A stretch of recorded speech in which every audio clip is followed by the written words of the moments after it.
Thank you, everybody. I am so thrilled to be talking to people in India. One of my lifelong dreams is to come to India someday. I'm an artist and I've been wanting to come to India for a very long time. And when this pandemic is over, I'm going to do that. I have a lot of frequent flyer miles, and so maybe I'll get to meet some of you guys in person. So, as I said, my name is Suzy and I am a grateful member of AA. I have been in AA for 4.5 years, a little over 4.5 years, and I have been in Al Anon for 35 years. Growing up, I had a lot of fear as a child.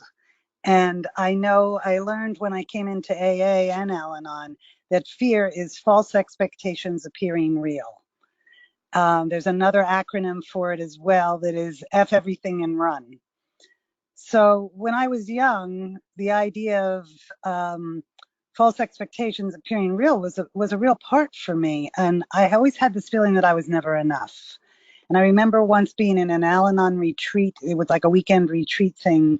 And this woman shared, my name is I am not enough, Suzy, I am not enough Gerace. I am not enough is my middle name. And for a very long time, I adopted that as my mantra. Suzy, I am not enough, Gerace. I'm never enough. I never do enough. I never am enough, blah, blah, blah.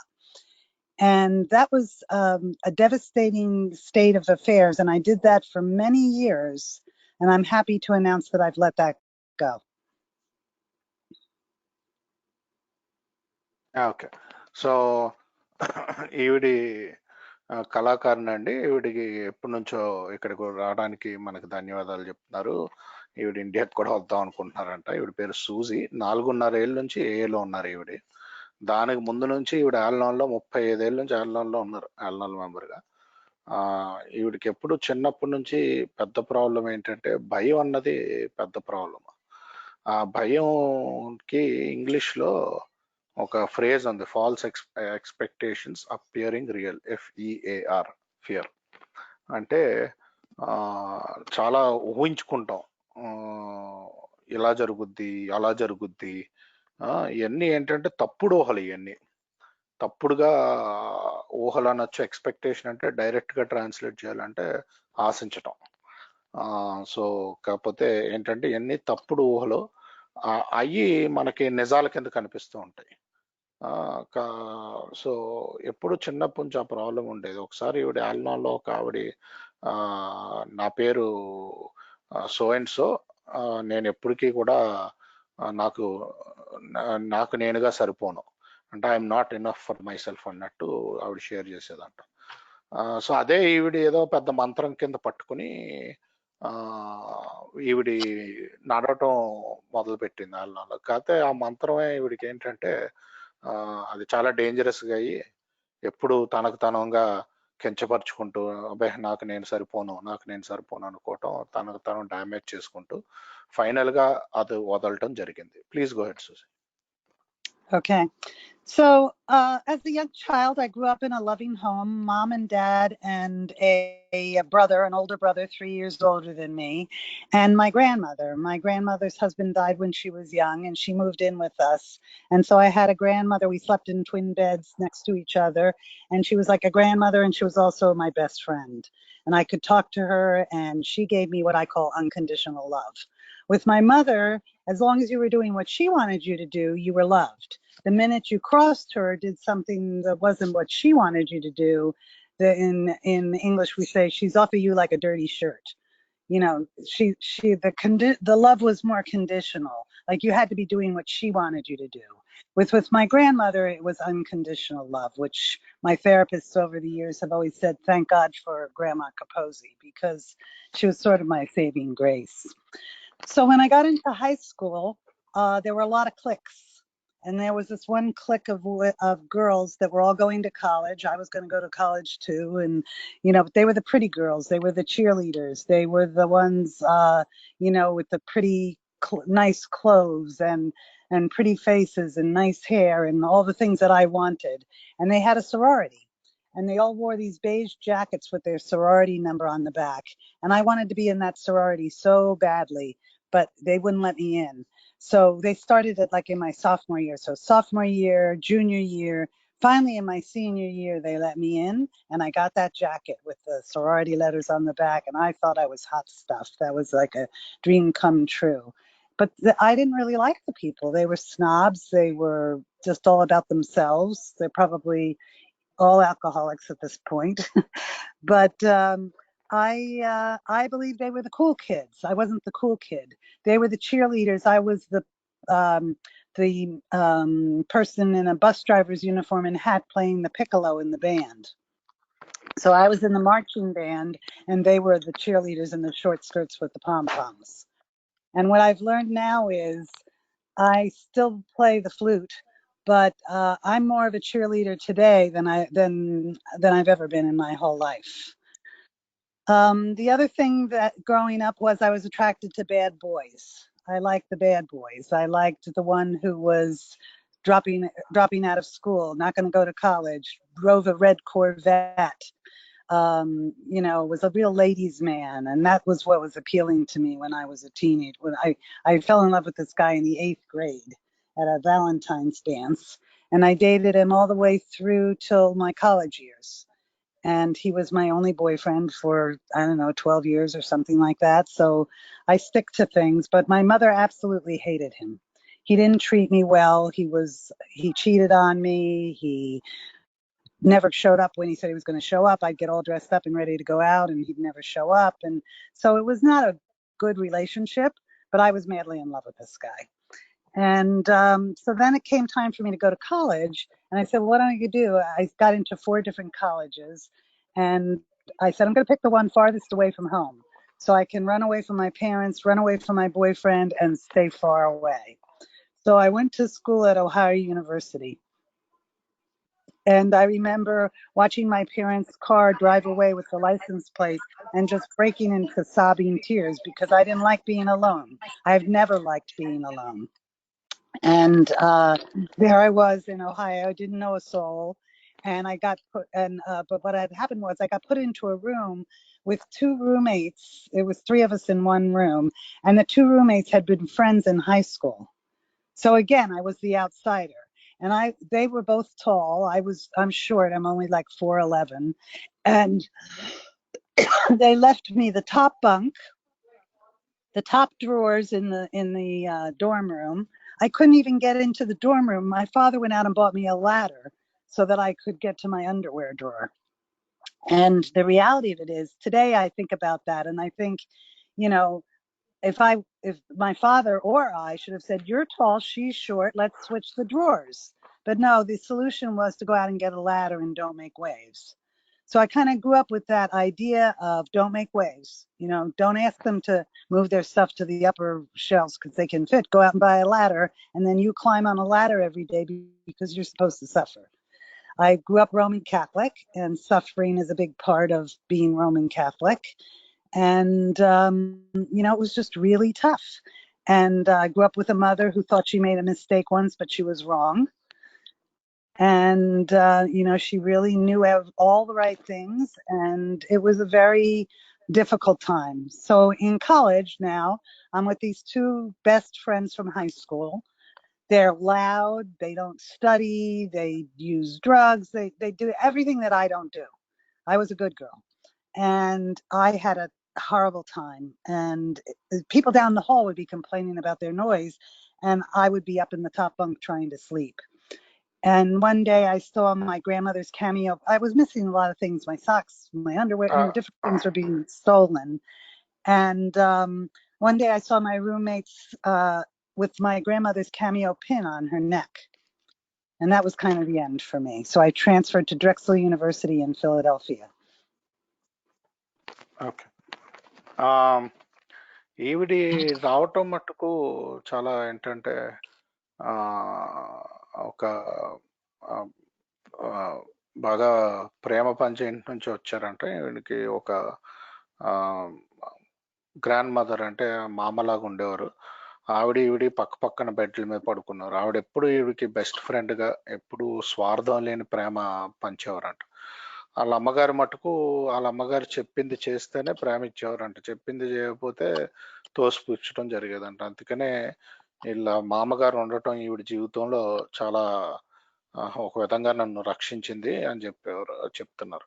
So ఈవిడ స్కూల్కి వెళ్ళేటప్పుడు కూడా ఏంటంటే చాలా మంది అందంగా ఉండే అమ్మాయిలు, ఆ అమ్మాయిలు చీర్ లీడర్లు అంటారు, అంటే ఆటలాడేటప్పుడు ప్రోత్సహిస్తూ ఉంటారు కదా, ఆ స్కూళ్ళల్లో అలాంటి అమ్మాయిలకి ఈవిడ బాగా ఆకర్షి ఆకర్షించడం జరిగేది ఈవిడికి.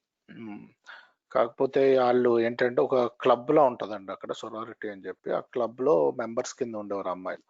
ఈవిడ కూడా దాంట్లోకి వెళ్ళాలని ప్రయత్నిస్తే ఈవిడ రానివ్వలేదు. ఓ 2 ఏళ్ళ తర్వాత రానిచ్చారు. ఓ 2 సంవత్సరాలు స్కూల్లో చదివాక రానిచ్చారు. రానిస్తే అదో పెద్ద గొప్ప కింద అనుకునేదంట. కాకపోతే అక్కడ జనాలు మటుకు, ఆ క్లబ్ లో జనాలు ఈవిడికి ఏమీ నచ్చేది కాదు ఎప్పుడు. ఏమీ నచ్చకపోయినా ఆవిడకి ఏమనిపించేదంటే ఆ వీళ్ళందరూ చాలా పాపులరు, బాగా అందరూ వీళ్ళ వెనకాల ఉంటారు, సో వీళ్ళతో పాటు నేను ఉండాలి, వాళ్ళు నచ్చకపోయినా వాళ్ళతో పాటు అదేదో పాపులారిటీ కోసం ఉండేవారు అనమాట ఈవిడ. కాకపోతే అప్పుడులోనే ఈవిడ ఫ్లూట్ వాయించేవారు, ఇప్పుడుని ఫ్లూట్ వాయిస్తారు కదా, అప్పటికి ఇప్పటికి బోల్ తేడా ఉంది. ఇప్పుడు నేను ఇంకా ఆ, ఏంటంటే అప్పుడు కంటే ఇప్పుడు ప్రోత్సాహంతో వాయిస్తున్నట్టు ఆవిడ భావిస్తున్నారు. ఈవిడ చిన్నప్పటి నుంచి కూడా చెడ్డ అబ్బాయిలు అంటే ఎవరైతే ఉన్నారో, చెడ్డ అంటే ఆ మన భాషలో చెడ్డ అబ్బాయిలు అంటాం కదా, కారుల్లో తిరుగుతూ స్కూళ్ళు స్కూల్ ఎగ్గొట్టి తిరిగే వాళ్ళు అంటే ఈవిడికి ఎప్పుడు ఇష్టంగా ఉండేదంట. ఈవిడ 8th గ్రేడ్ అంటే 8వ తరగతిలోనే ఒక అబ్బాయి తోటి రిలేషన్ స్టార్ట్ అయ్యి కాలేజ్కి వెళ్ళేదాకా అదే అబ్బాయి తోటి ఉందంట. సో నేను ఎవరినైనా అతుక్కుంటే అలా అతుక్కుంటాను నేను. ఆ, ఏదన్నా అతుక్కుంటే ఆ అబ్బాయి ఈవిని మోసం చేసిన వేరే అమ్మాయిలతోటి అప్పుడప్పుడు ఈవిడ రెడీ అయిపోయి కూర్చునేది, అలా రెడీ అయిపోయి కూర్చుని ఆయన వచ్చేవాడు కాదు. అసలు మంచి బంధమే కాదు అది, రిలేషన్షిప్పే కాదు. కాకపోతే ఏంటంటే నేను అలాగా ఆ, అబ్బాయిల మీద ప్రేమతో ఉండేదాన్ని నేను. మా అమ్మకి ఎప్పుడూ అబ్బాయి నచ్చేవాడు కాదు అని చెప్తున్నారు. కాలేజీకి వెళ్ళే సమయంలో 4 కాలేజీలు ఇస్తే ఎన్నిటికంటే ఇంటికి దూరంగా ఉండే కాలేజీని ఈవిడ ఎంచుకోవటం జరిగింది. ఆ కాలేజీలో కూడా 2 రూమ్మేట్లు ఉండేవారు, ఆ రూమ్మేట్లు ముందు నుంచి ఫ్రెండ్స్ అంట. సో ఈవిడ అక్కడ కూడా ఏదో బయట వ్యక్తి కింద ఉండేది. ఈ వారిద్దరూ కలిపి ఈవిడికి పైన బెడ్ ఇచ్చారంట. ఈవిడేమో ఆ పై బెడ్ ఎక్కలేదు. పై బెడ్ ఎక్కలేకపోతే ఆ డ్రాయర్ కూడా సొరుగు పైన ఉండేది. సో ఆ దానికోసం ఒక మించిని కొనుక్కుని వచ్చారు వీళ్ళ నాన్నగారు. అంతే తప్ప నువ్వు నేను కింద సొరుగు వాడతాను, నువ్వు పై సొరుగు వాడు అని చెప్పి వాళ్ళకి చెప్పలేదు. ఎందుకంటే ఏదన్నా ఈవిడి ఆ, మతం కానీ, ఈవిడ చిన్నప్పటి నుంచి పెరిగిన వాతావరణం కానీ ఏంటంటే ఆ, నువ్వు సఫర్ అవ్వు, దేవుడు నువ్వు ఏంటంటే నువ్వు బాధపడుతూ ఉంటే నీకు దేవుడికి ఇష్టం అన్నట్టు పెరిగింది ఈవిడ. సో అందుకనే పక్కన వాళ్ళని అడిగే బదులు ఈవిడే ఆ బాధలు పడుతూ ఉంటది అనమాట. సో వాళ్ళు రూమ్మేట్లు ఇద్దరు ఆ, బాగా పార్టీలు చేయటం, డ్రగ్స్ చేయటం, మందు తాగటం ఇవన్నీ చేసేవారు. ఈవిడ మటుకు అప్పుడులో ఏం చేసేది కదా. బాగా ఏంటంటే ఈవిడి ఆ పై బెడ్ లో పడుకోవడానికి ప్రయత్నించేది. ఇంకా అలాగా గొడవలు పెరుగుతున్నప్పుడు ఒక రోజు ఈవిడ మామగారు ఒకటి ఉండేది. ఆ పిన్ వీళ్ళు రూమ్మేట్ వేసుకోవటం చూసి ఇంకా అప్పుడుతోటి ఆ ఇంకా ఈవిడ ఓర్చుకోలేక గొడవ పెట్టుకుని కాలేజ్ మారిపోవటం జరిగింది. Please go head Susi. Okay, so I transferred schools, and because what had happened was I'd spent a lot of time crying in the home ec building because I couldn't go back to my room. I was sleeping on a friend's floor. It was a really difficult time of my life. And I would go to the home ec building because they had sewing machines there. And my mother had taught me how to sew. So when I was sewing, I was in a comfort zone.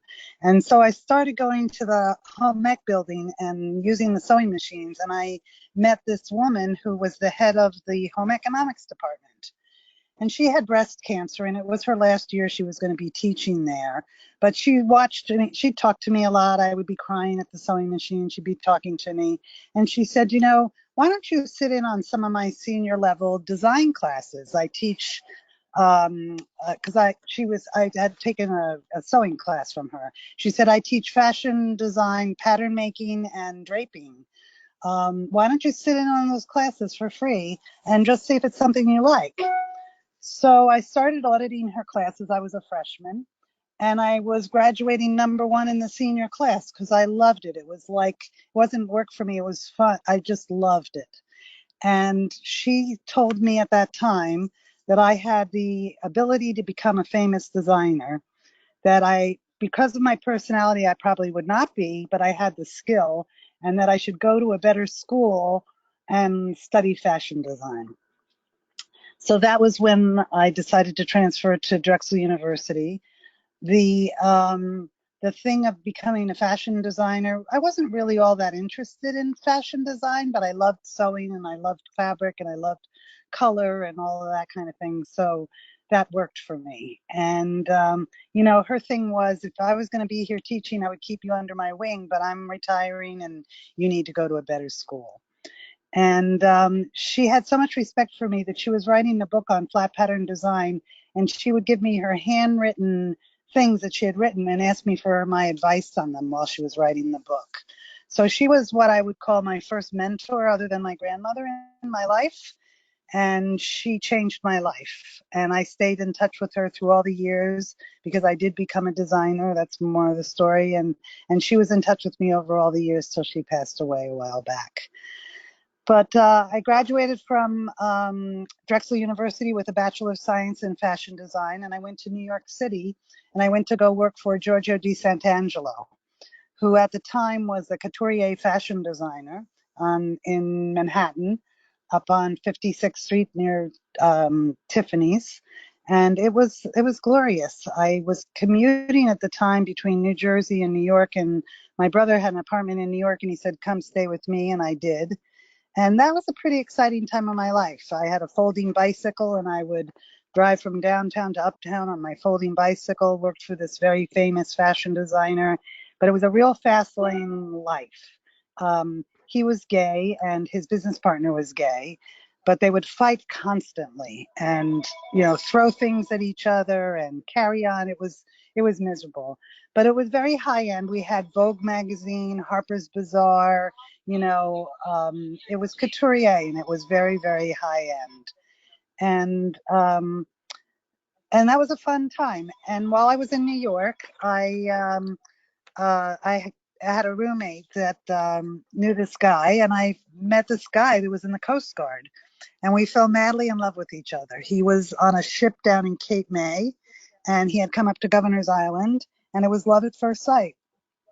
And I asked my roommate to move out, and he would come up on the weekends. We had a glass decanter, a crystal glass decanter on the coffee table filled with sweet vermouth.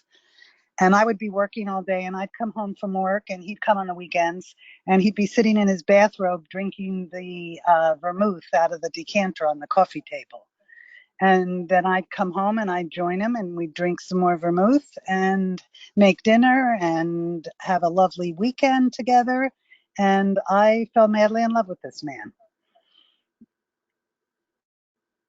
Should I stop there? So ఈవిడి Keep going? sure. Keep going? So You stop. no, I'll translate. Thank you.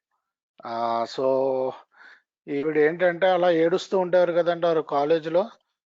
ఆవిడ రూమ్కి వెళ్ళటం అవ్వేది కాదు, ఎందుకంటే రూమ్కి వెళ్తే అంతా గోల గోల కింద ఉండేది, ఈవిడ పడుకోవడం అవ్వేది కాదు. సో వేరే బిల్డింగ్ లో పడుకునేవారు. ఆ బిల్డింగ్ లో ఏంటంటే కుట్టుడు మెషిన్లు ఉండేవంట. ఆ కుట్టుడు మెషిన్లు ఉంటే ఇంకా ఏదో అలాగే అక్కడే ఉండేవారు కాబట్టి అలా మెల్లిగా కుట్టడం మొదలు పెట్టారు. శ్యామ్ సుందర్ గారు మ్యూట్ యువర్ మైక్ సార్. కుట్టుడు మెషిన్లు ఉండేవంట. సో అది ఈవిడ ఏదో సరదాగా కుట్టేదంట ఈవిడ.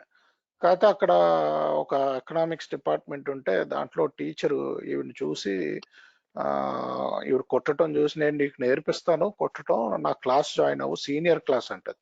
ఈవిడ జూనియర్, సీనియర్ క్లాస్ లో జాయిన్ అవ్వమంటే సీనియర్ క్లాస్ జాయిన్ అవ్వటం జరిగి ఆ క్లాస్ లో ఈవిడ #1 అవ్వటం జరిగిందంట.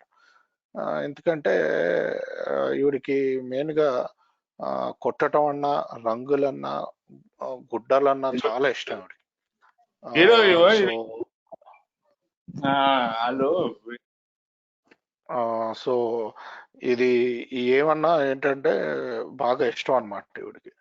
సో అందుకనే ఈవిడి ఆవిడ చెప్పిందంటే టీచరు, బాబు నువ్వు చాలా పెద్ద డిజైనర్ అవుతావు, ఫ్యాషన్ డిజైనరు. నువ్వు ఏంటంటే నువ్వు ఆ కోర్సులు తీసుకోవాలి కానీ ఇక్కడ ఏం చేస్తున్నావు అని చెప్పడంతో ఇక్కడ ఈ రూమ్ లో గొడవలతోటి ఈ రెండు కలిపి ఈవిడి వేరే కాలేజ్కి మూవ్ అవటం జరిగింది. సో నా మామగారి తర్వాత ఈవిడే నాకు మెంటర్, అంటే నాకు గురువులాగా ఈ టీచరు. నేను ఆవిడ పోయేదాకా కూడా ఆవిడతో టచ్ లోనే ఉన్నాను. నేను మొత్తానికి దాని తర్వాత న్యూయార్క్ ఇంకో కాలేజ్కి వెళ్ళి అక్కడ నుంచి పాస్ అయ్యి ఆ, నేను న్యూయార్క్ వెళ్ళడం జరిగింది. న్యూయార్క్ లో ఒక చాలా పెద్ద డిజైనర్ దగ్గర ఈవిడి పనిచేయటం జరిగింది. ఏంటంటే ఇంకా చాలా ఖరీదైన బట్టలు అనమాట అండి. లక్షల్లో ఉంటాయి అన్నమాట బట్టలు. సో అలాంటి డిజైనర్ దగ్గర పనిచేయటం, ఆ డిజైనర్లు కూడా ఎప్పుడు కొట్టుకుంటూ ఉండేవారంట.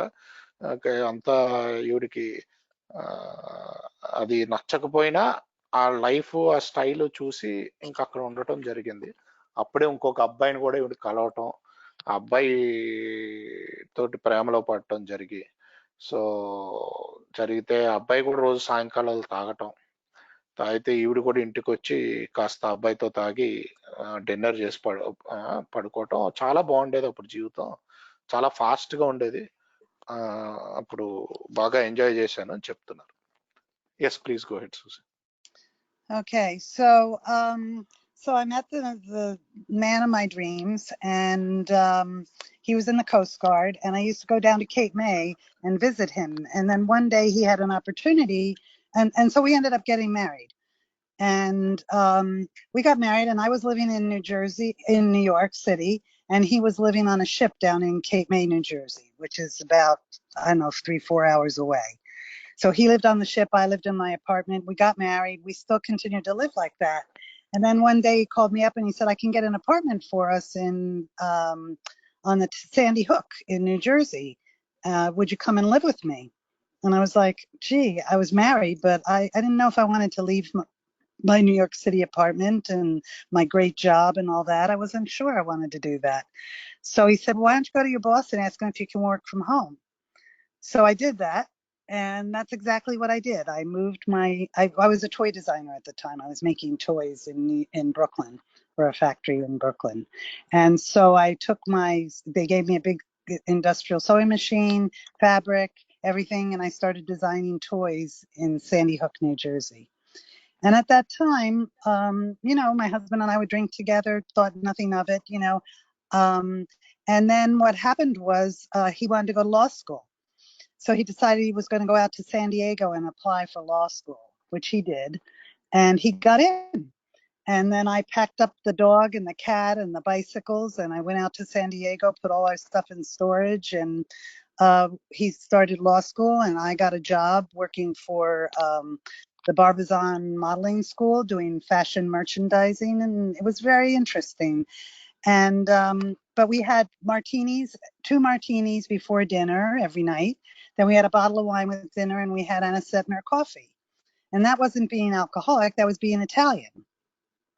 So it was one of these things where I didn't think of anything of it. A couple of martinis, a bottle of wine, anisette, and the coffee—that's not being alcoholic. And so life went on, and my former husband, graduated from law school. He couldn't find a job. My father was a lawyer in New Jersey, and he was able to help him get a job in the state of Maryland. So we moved to Maryland, and we got a little house, and he passed the bar in Maryland. But I didn't realize he was a very serious alcoholic. I could just have that, the few drinks and stop. He didn't. He couldn't stop. And I was trying to get pregnant. I couldn't get pregnant. We adopted a little boy from Colombia. He was 3 months old when we adopted him. We came back from Colombia, and I was commuting back and forth. I had the company that I was working for, the toy design company in New York. I was still working for them. And I would commute back and forth from New York to Maryland. And And one day I just realized my former husband's passing out all the time. He's always in blackouts. Like, well, I don't know what's going on. He must be sick. So I wanted him to go to the doctor, and he went to the doctor, and he had diabetes. And the doctor said, you got to stop drinking. And so I said, no problem. So I stopped drinking. I thought he stopped drinking. I used to go to New York every week, and I took the baby with me because my mother lived in New Jersey, and she would pick up the baby at the airport and take care of him during the day. And then I spent 3 days a week up in New Jersey. I commuted from New York to Maryland for 15 years every week. And that was crazy. But if people say, how did you do it? How did you not do it? You know, I had to support the family. It was what it was. And because my former husband was not a functioning alcoholic. And so we had this little boy from Colombia, and I had come home from New York, and I opened up the cabinet, which was the liquor cabinet, and I just looked at the bottles, just glanced at them, and we used to buy booze in half gallons and decanter them into smaller ones. And so we had these bottles that said gin, vodka, bourbon. So I opened up the cabinet because that's where I keep the cereal, and I just glanced at the bottles, and the bourbon bottle was to the top of the B. And we weren't drinking at this time. We supposedly both stopped drinking. So I went off to the grocery store. I came back, and the bourbon had gone from the top of the B to the top of the N. And in the time I had been grocery shopping, that's how much bourbon he drank. And no wonder he was passing out. And so I sat him down and I said, this is unacceptable. You have to either stop drinking or go find somewhere else to live. And at that time, I was like, he stopped drinking. I can't believe he didn't go into the DTs and that he didn't end up in the hospital, but he stopped drinking. And I thought it was miraculous. I had made him stop drinking. What a miracle worker I am. And so I went to my first Al Anon meeting, and he went to his first AA meeting. And they were in a church. One was up on the top level, one was down in the basement. And he went to 2 AA meetings, and I've been in Al Anon now for 35 years. And when I walked into Al Anon, I realized that I grew up in an alcoholic home, because I realized it wasn't just being Italian, that a couple of Manhattans and a bottle of wine with dinner and anisette in your coffee afterwards every single day, that keeps you pretty lubricated. And I didn't think of it like that. I didn't realize it was an alcoholic home that I grew up in. You want to translate that? Sure షూజీ, thank you. So ఈవిడ ఆయన్ని పెళ్లి చేసుకోవటం జరిగిందండి, ఎవరినైతే కలిశారో. ఆయన ఏమో ship మీద పనిచేసేవాడు. ఆయన అప్పుల్లో షిప్ మీద పనిచేసాక ఆ, ఈ ఆయన షిప్ ఈవిడ ఉండే చోట నుంచి 3-4 గంటల దూరంలో సముద్రం మీద ఉండేది. ఆ సో అలాగే పెళ్ళాక చాలా కాలం అలాగే నడిచాక ఆ, ఆయన అడిగాడంట, నువ్వు వచ్చేస్తావా ఇక్కడికి, న్యూ జెర్సీ దగ్గర నేను అపార్ట్మెంట్ తీసుకుంటాను అంటే. సరే అని చెప్పి బాస్తో అది మాట్లాడుకుని మొత్తానికి రావటం జరిగింది. వచ్చినప్పుడు వీళ్ళు రోజు అప్పుల్లో తాగేవారు, కలిపి తాగేవారు. ఆ, ఆయనేమో లా స్కూల్కి వెళ్ళేవాడు, కలిపి తాగేవారు. రోజు కూడా ఏంటంటే వీళ్ళు ఒక 2 మార్టినీస్, అంటే అది ఒక రకమైన డ్రింక్ అండి, ఒక బాటిల్ మొత్తం వైన్ బాటిల్ ఒకటి మొత్తం తాగి దాని తర్వాత మళ్ళీ కాఫీ తాగేవారు. సో అలా తాగాక వీళ్ళు ఈవిడేమనుకునేదంటే, ఏముంది ఇది మా ఇటాలియన్ ఈవిడే, సో బీయింగ్ ఇటాలియన్ మామూలుగా ఇటాలియన్స్ అందరూ ఇలాగే తాగుతారు కదా, అదేముంది, ఏం పెద్ద తాగుబోతాను అని అనుకోలేదు. అలాగే జీవితం నడుస్తూ వెళ్ళింది. అక్కడ ఉద్యోగం రాకపోతుంటే లా స్కూల్ అయిపోయాక ఇలా ఆయనకి, ఈయన ఈవిడి ఫాదర్ కూడా లాయరే, సో ఆయన ఈయనకి ఉద్యోగం ఇప్పించడానికి ప్రయత్నం చేయడం జరిగింది ఇంకొక ఊర్లో. ఆ ఊరికి మూవ్ అయ్యారు.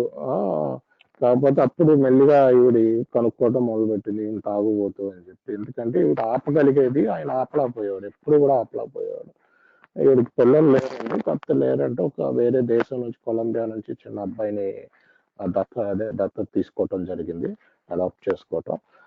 సో ఈ టైంలో ఈయన తాగేసి పాస్ అవుట్, బ్లాక్ అవుట్ అయిపోతూ ఉండేవారు అనమాట. అంటే గుర్తుండకపోవటం అండి, బ్లాక్ అవుట్ అంటే. పాస్ అవుట్ అంటే తాగేసి పడిపోవటం అది. సో ఈయనకి, ఏంట్రా నీకేదో తేడాగా ఉంది, నువ్వు తాగేసి పడిపోతున్నావు, లేకపోతే నువ్వు ఏమంటున్నావు గుర్తుండట్లేదు, ఒకసారి డాక్టర్ దగ్గరికి వెళ్ళంటే, డాక్టర్ దగ్గరికి వెళ్తే నీకు షుగర్ వ్యాధి ఉంది, నువ్వు తాగుడు అర్జెంటుగా ఆపేయాలి అని చెప్పడం జరిగింది.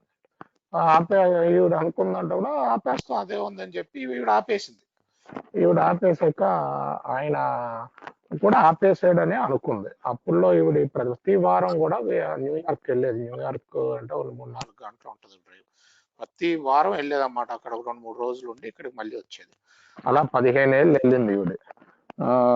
వెళ్ళాక ఏంటంటే అప్పుడు ఇంకా ఈయన ఆపేసి ఉన్నాడని ఈవిడ ఉద్దేశంతో ఉండేదన్నమాట. ఈయన ఆపేసి ఉంటాడు అని చెప్పి. సరే ఒక వారం వచ్చినప్పుడు మామూలుగా అల్మార్లో ఇల్లు పెద్ద పెద్ద బాటిల్స్ కొని అదే పెద్ద పెద్ద క్వాంటిటీల్లో కొని చిన్న చిన్న బాటిల్స్ లో దాన్ని మార్చి అల్మార్లో పెట్టేవారంట. ఆ మార్చినప్పుడు వీళ్ళు లేబుల్స్ కాగితం మీద రాసి అతికిచ్చేవారంట.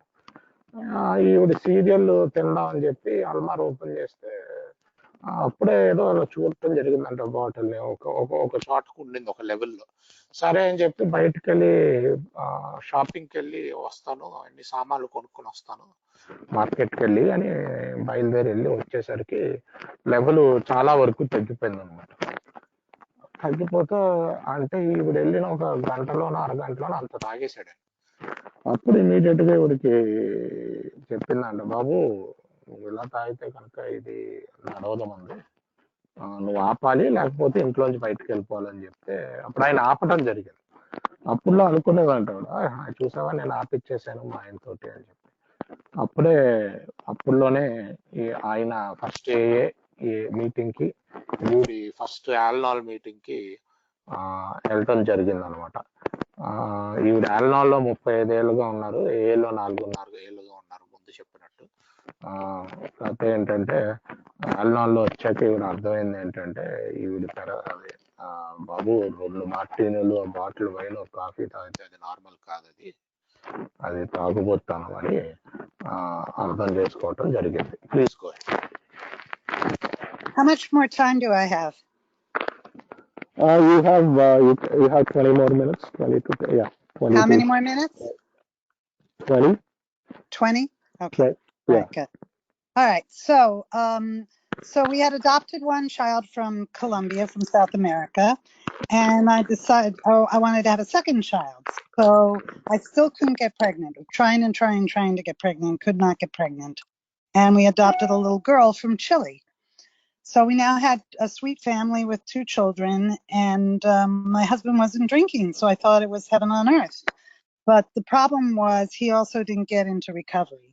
So in Al-Anon, we call it a dry drunk, which is somebody who stops drinking but doesn't work on their recovery. And the phrase is coined dry drunk. Well, my former husband was not only a dry drunk, he went from an alcoholic to a rageaholic. So he screamed all the time. And I can remember one time he was screaming at me. I remember looking at my little daughter's face. She was probably only 5 or 6 years old. And he was screaming at me. And I remember looking at her face and thinking, you put up with a lot of stuff for yourself, but you can't teach her that this is the way men treat women. You have to do something for her. And if you're not going to do it for yourself, do it for her. So life went on, and my former husband had also some other issues. He had a lot of obsessive compulsive disorders, washing his hands all the time, counting money and putting it in stacks, putting the newspapers back in the recycle bin in the ABC order they came in, organizing the forks and knives in the dishwasher just so. He spent a lot of time in OCD type of activities. And I continued to work and travel back and forth from New York to Maryland, and then all of a sudden I got pregnant. I was 44 years old and I got pregnant, and boy was that a shock, because I never expected that. And so now I have 3 children. My son Joseph suffers from a lot of hereditary things, unfortunately, that he inherited and the other 2 didn't, because they're not biological. But the OCD and alcoholism and those sorts of things kind of do run in the family. And so it seems like that is an issue. But I have to let go and let God, because my children are now adults and they have their own path and they have their own higher power, and I'm not it.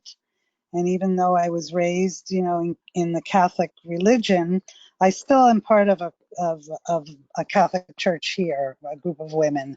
And I don't believe, it's like take what you like and leave the rest. The reality of it is that I know I have a power greater than myself. I don't like the word higher power, because when I hear the word higher power, I think of somebody outside of me coming down and judging me. I like the idea of a power greater than myself. And I have definitely come to believe that for sure. So I used to commute back and forth from New Jersey to, I actually was Jersey, not New York, but Jersey to Maryland. And I would go to meetings in both places because I stayed in Al-Anon. He went to two AA meetings and I stayed with Al-Anon. And I had a home group in Maryland. And then when I'd be up in New Jersey, I'd go to meetings in New Jersey. And I remember once coming back after a trip to New Jersey, and I had to lead my home group Al-Anon meeting.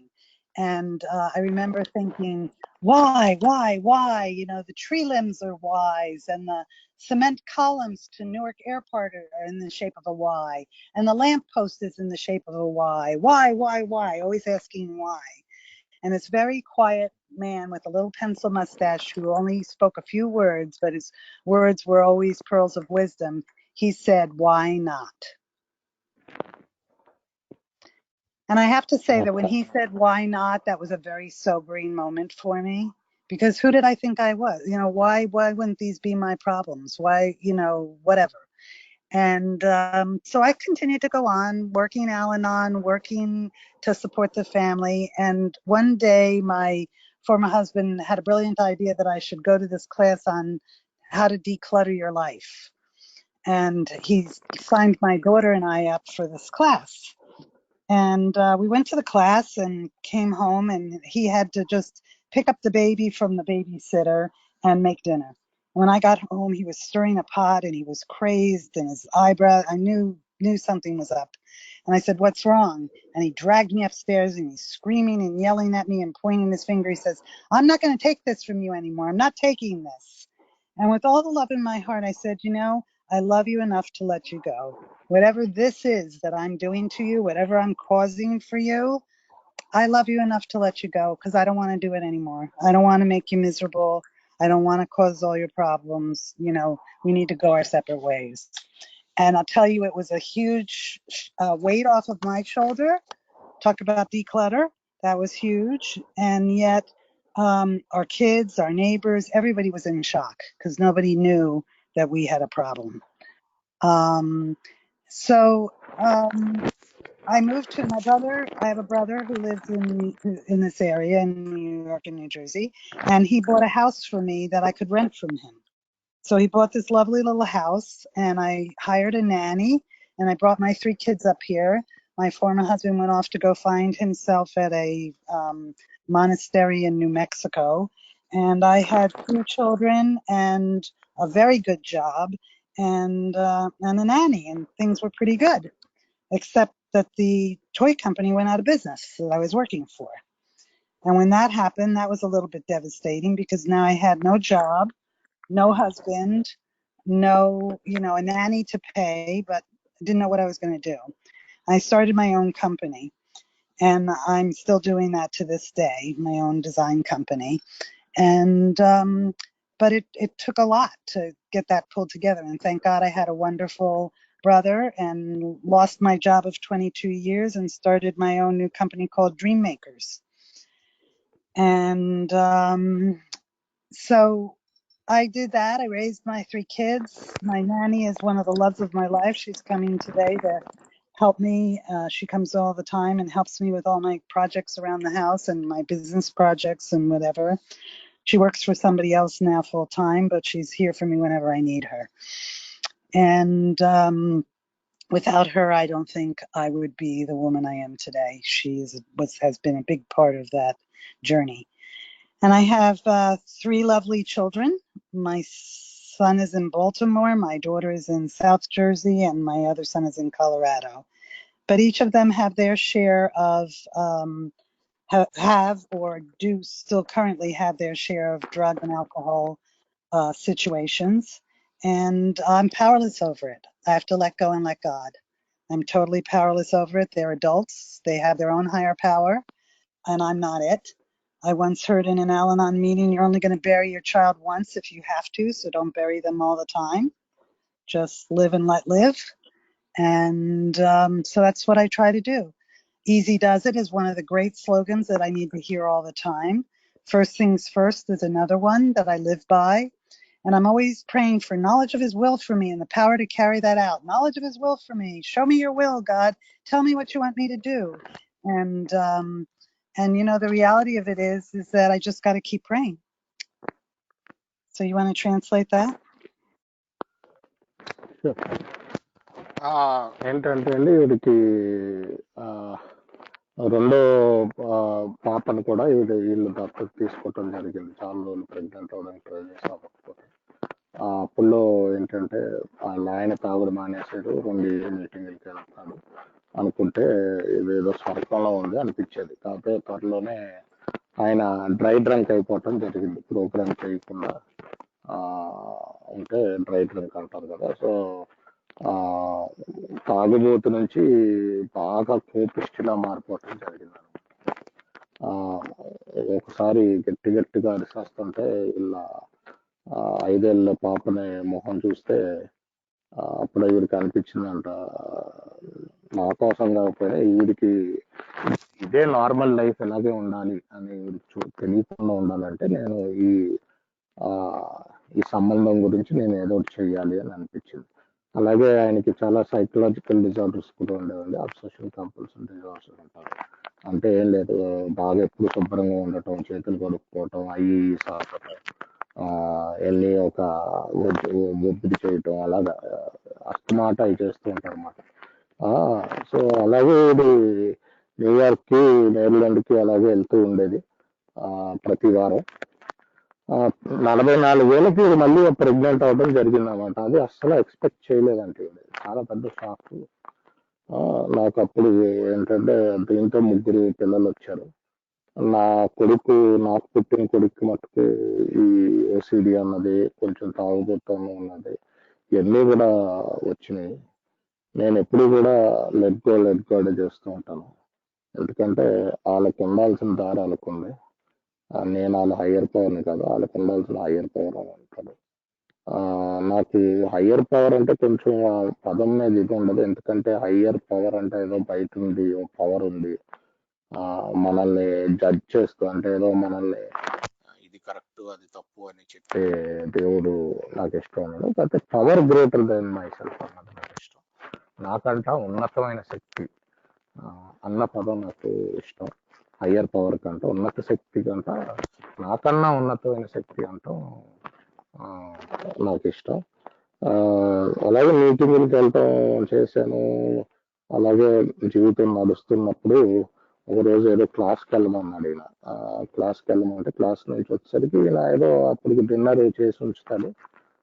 తిందాం అనుకుంటే అప్పటికే ఈయన ఏదో ఎంతో కోపంగా ఉండి నేను పైకి లాక్కి వెళ్ళిపోయి, ఇక్కడ నేను నా జీవితాన్ని ఇలా చేయనివ్వడం అని చెప్తే, ఇంకా అర్థం లేకుండా మాట్లాడుతున్నప్పుడు ఇది అందంట ఇంకేంటంటే, ఇప్పుడు బాబు నేను ప్రేమతోటే వదిలేయాలి, కాకపోతే నేను వదిలేయాల్సి వస్తుంది అని చెప్పి, ఎందుకంటే నేను ప్రేమిస్తున్నాను కాబట్టి నేను వదిలేస్తున్నాను, నేను చేస్తున్నాను నిన్ను అంటున్నావు కాబట్టి అని చెప్పి వీళ్ళిద్దరూ విడిపోవటం జరిగింది. అప్పుడు కూడా ఈవిడ ఏంటంటే లెట్ గాడ్ అనే చేయటం జరిగింది. ఆయన ఎక్కడో న్యూ మెక్సికో వెళ్ళిపోయారు. దాని తర్వాత ఏదో మోనస్ట్రీలో జాయిన్ అవ్వడానికి. అంటే ఇంకా ఇలాగే అవుతున్నప్పుడు ఈవిడ 22 ఏళ్ళు పనిచేసిన కంపెనీ మూసుకుపోవటం జరిగింది. మూసుకుపోవటం జరిగినప్పుడు ఇక్కడ భర్త లేడు, ఉద్యోగం లేదు. ఈవిడికి ఒక నాని ఉండేదంట, అంటే వీళ్ళ పిల్లల్ని చూసుకోవడానికి ఒక ఆయాలాగా. ఆయాకి జీతం ఇవ్వాలి. ఆయా కూడా చాలా రోజుల నుంచి ఉందంట. సో అందుకనే ఫ్యామిలీలో ఒకలా ఉంటే ఆయాకి జీతం ఇవ్వాలి. ఆ టైంలో ఈవిడ ఈ సొంత కంపెనీ 22 ఏళ్ళు పనిచేసి సడన్ గా సొంత కంపెనీ మొదలు పెట్టాల్సి వచ్చింది. 3 పిల్లలతోటి ఉండి సొంత కంపెనీ. అప్పుడు కూడా లెట్ గోడే చేశాను నేను. నా పిల్లలు 3 కూడా డ్రగ్స్ ఆల్కహాల్స్ తోటి వాళ్ళ బాధలు వాళ్ళు పడుతున్నారు. ఆల్నాలో ఒకటే అంటారు ఏంటంటే, మీ పిల్లల్ని ఒకసారి నువ్వు మోస్తావు, మళ్ళీ మళ్ళీ జీవితాంతం అంతా మొయ్యవు అని చెప్పి. సో నాకు అందుకనే ఆ లెట్ గో అన్నది చాలా విషయాల్లో చాలా బాధాకరమైన విషయాల నుంచి బయటకు తీసుకొచ్చింది. అలాగే easy does it first things first కూడా నాకు ఇష్టమైన వాక్యాలు అని చెప్తున్నారు. Yes please go ahead Susie. Okay, so then I met a wonderful man probably about 15, 16 years ago, and we fell in love. And I sold my house. My kids were out of the house, all off to college and going on with their lives. And I moved in with him, and I've been with him now. I've been living with him for 6 years. And 4.5 years ago, I'm laying in bed with him, and I said to him, "What are your New Year's resolutions?" And he said, "I don't have any." And I said, "What do you mean you don't have any? How could you not have any New Year's resolutions?" And he said, "That's silly." So when he said that was silly, I got up, I walked out of the room, I went onto the couch of the living room, and I sat on the couch and started to cry and said, "You've done it again." Like you are in a situation with somebody who doesn't have any goals and dreams and whatever, and like, what are you doing? I'm sitting on the couch and I'm saying, "You know what, go downstairs and get your box." I had a box of white wine in the downstairs fridge, and again, I wasn't an alcoholic, I just was Italian. So I'm sitting on the couch, it's 1 o'clock in the morning, and the first thing that comes to my mind is to go down and get a glass of wine. And I said, "No, don't have a glass of wine, sit here and feel your feelings." So I sat there and felt my feelings, and then I said, "Well, what about some chocolate and ice cream? That might be nice right about now." And then I said, "No, don't do sugar either. Don't do sugar, don't do alcohol, just sit here and feel your feelings." So I woke up the next morning and I realized I had very smart feet, and I had been in Al-Anon for 33 years, but maybe I should go to an open AA meeting. So I went to my first open AA meeting in Hohokus, which is a fabulous place. And I walked in the next day and I sat up against the wall and I listened to everybody go around the room. And I didn't drink the way those people drank. I didn't have that experience. I couldn't identify with anybody there. I was my box of white wine was in the downstairs fridge, and I had a glass before dinner and I had a glass with dinner. And then if I was still pissed off at David, I'd have a glass after dinner, and then that would be the end. And I would stop. So I didn't have an alcohol problem. But what I didn't realize is that I drank for the wrong reasons. It wasn't about the quantity, it was why I drank. And what I learned in AA, I was sitting in the back against the wall and I took the cotton out of my ears and put it in my mouth. And I sat there with my listening, and they said, "Get a sponsor." So I was like, "Oh God, I have a sponsor in Al-Anon. Do I really need an AA sponsor?" And I look around the room and I see this beautiful woman with short white hair, and she has a corral of women around her. And I'm thinking, wow, she must be a good sponsor. Maybe I'll ask her, because she won't take me, because look at all those women she's helping. She can't take me on. And so I went up to her after the meeting and I said, "Would you be my sponsor?" And she said, "Yes." And I almost fell over. And she said, "But I'm tough." She said, "You're going to call me every day. You're going to go to 90 meetings in 90 days, and you're going to become a greeter at this meeting." And it was like, oh my God, what did I get myself into now? And I have to tell you that in the 4.5 years that I'm sober now, I've called her almost every day. Maybe I've missed 2 or 3 days a year. But she has been a lifeline for me. She's there for me all the time. She teaches me first things first. She has patience. She's a good listener. And she's everything you could want in a sponsor, but she's tough. And, I know today that I have good, orderly direction. I have God in my life, and I consider God good, orderly direction. I still have some fear of economic insecurity. The promises have not come 100% true for me yet, but I'm still working on them. And every time I have a problem, my sponsor has like 30 something years. She says, "Oh, that's what happens at 4 years. That's what happens at 3 years," and she brings me back to reality to let me know that I'm going to be okay. And to this morning, I was at my 7 a.m. We have a Zoom meeting at 7 a.m. If you want, I can include the information on that meeting. But we have a wonderful 7 a.m. meeting. And today I learned alcoholism. The ism is I is miserable. The ism in alcoholism. And, you know, the morning before my 4th year celebration, St. Gabe's is my home group. And I was going to be celebrating 4 years and getting my coin. And the night before, I had a very bad night with David. And I was very unhappy because, you know, he doesn't do everything I want him to do. I mean, my ideas are wonderful ideas, and I don't understand why he doesn't think they're all such wonderful ideas, because I think everybody should think the way I think. And so I had a really bad night the night before my celebration, and I wanted to drink. If that box of white wine had been in the downstairs fridge, I might have drank it. But I didn't want to drink because I didn't want to have to go back in the next day and say to my friends, I'm not getting my 4th year coin. I have 1 day back. And I've been in the rooms long enough to hear the pain of the people that come back to know that I don't want to do that. And I also learned from that the problem is me, the solution is God, and that there's only 2 things I can change, and it's myself and the baby in diapers. And I have no babies in diapers, so the only person I can change is myself. And that acceptance is the key. And I don't have to like it, but I have to accept it. So in Al-Anon, we call it the 3 A's: awareness, acceptance, and action. And when I become aware of a problem, I want to jump right and fix it. I don't want to have to accept it. I like to fix things. That's who I am. And I have to learn acceptance. It's something I pray for daily. The other thing is that I always want to be the best Suzy I can be. I want to be the best Suzy. I want to do the best. I want to, because I have to be enough, and I have to believe in myself. And, you know, I'm not enough, so I got to do more, and I got to be more, and I got to, you know, whatever. And somebody at the end of the meeting said to me, came up to me, patted me on the back, and he said, "You're a great Suzy just the way you are." And I think that was one of the kindest things anybody ever said to me. And so now with my 7 a.m. meeting, we have a wonderful woman who shares, if I have God in one hand and AA in the other hand, I won't have a hand to pick up the drink. So I thank you for listening to my story. I hope that you got something out of it and that was helpful to you.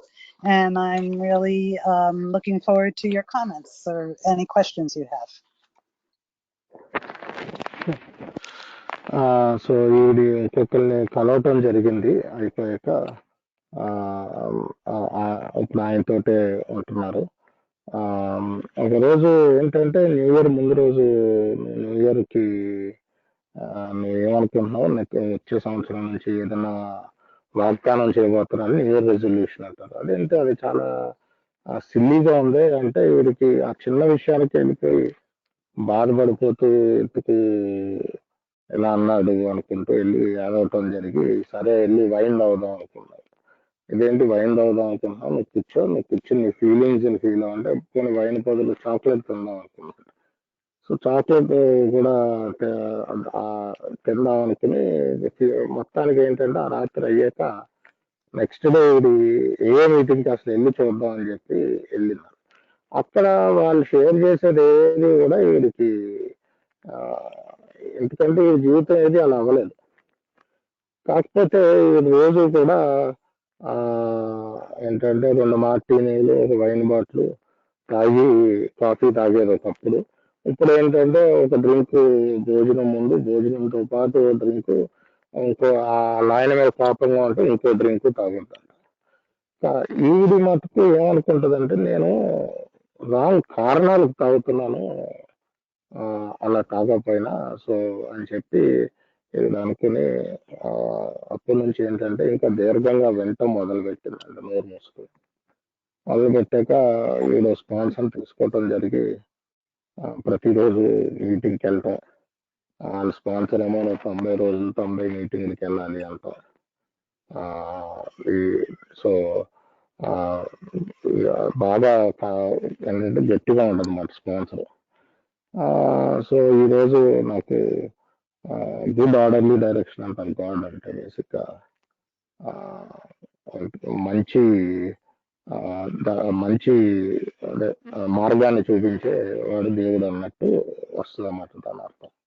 నా జీవితంలో మొత్తం వాగ్దానాలు ఎన్ని 100% కూడా పూర్తి అవ్వలేదు, కాకపోతే అవుతున్నాయి. నేను మా స్పాన్సర్ మాట్లాడినప్పుడల్లా నాకు నువ్వు ఎన్నేళ్ళు సోబర్గా ఉన్నావు అంటే 4.5 ఏళ్ళే అంటే అంటే సరే నువ్వు మళ్ళీ నన్ను భూమి మీదకి తీసుకొస్తుంది. నాకు అప్పుడప్పుడు వస్తుంది డబ్బులు గురించి భయం. సో అలా అని చెప్పి నేను నా ప్రాక్టీస్ అయితే ఆపట్లేదు, అలా కంటిన్యూ అవుతున్నారు ఇవిడి. నా 4వ సంవత్సరం ముందు ఒకసారి ఇవిడికి తాగాలి అనిపించి, ఎందుకంటే పెద్ద గొడవ అయిందంట అలా ఆయనతోటి. సరే అని చెప్పి తాగాలనిపిస్తే ఇవిడు తాగలేదు. ఎందుకు తాగలేదంటే మెయిన్గా ఈ మీటింగుల్లో స్లిప్ అయి వచ్చిన వాళ్ళ బాధను చూసి మళ్ళీ ఈవిడ వెళ్ళి మీటింగ్లో వాళ్ళ స్నేహితులకి నేను స్లిప్ అయ్యానని చెప్పే మాటలో వెనుకున్న బాధను చూసి ఈవిడ ఆగటం జరిగింది. సో అందరినీ నేను మార్చేయాలనుకుంటూ ఉంటాను. నాకు ఆ గొడవ ఎందుకు జరిగిందంటే అందరినీ నేను మార్చేయాలనుకుంటాను, అందుకనే జరిగింది. నాకు ఒకటి అర్థమైంది ఏంటంటే నేను ఎవరినే మార్చలేను, నన్ను నేను తప్ప. చిన్న పాపలు వేసుకునే డైపర్లు తప్ప నేను ఇంకేది మార్చలేను. నేను 3 ఏళ్ళు చెప్తారు ఆల్నాల్లో కూడా, అవేర్నెస్, యాక్సెప్టెన్స్ అండ్ యాక్షన్. అంటే ఏం చేస్తున్నావో చూసుకోవటం, అంగీకారం, కార్యాచరణ. నేను ఎప్పుడు కూడా అయ్యో నేను బెస్ట్ సూజీ అవ్వాలి అనుకుంటూ ఉంటాను. సో ఎవరో ఒక రోజు తట్టి నువ్వు ఆల్రెడీ బెస్ట్, నువ్వు అవ్వక్కర్లేదు అని చెప్పారు. సో అలాగే ఏంటంటే నాకు నేనుగా ఎప్పుడు సరిపోను, నాకు ఎప్పుడు ఇంకా ఏదో అవ్వాలి అనుకుంటూ ఉంటాను. ఈ మాట అనటంతో నాకు బాగా అతుక్కున్న మాట. సో ఈ రోజు నేను ఏం నమ్ముతానంటే దేవుడు ఒక చేతిలో ఇంకో చేతిలో ఉంటే నేను దేని గురించి వరి అవ్వక్కర్లేదు, జీవితం నడుపుకుంటే వెళ్ళొచ్చు నమ్ముతాను. దీంతో ఆవిడ షేరింగ్ ఆపేరండి, నేను కూడా రికార్డింగ్ ఆపుతున్నాను.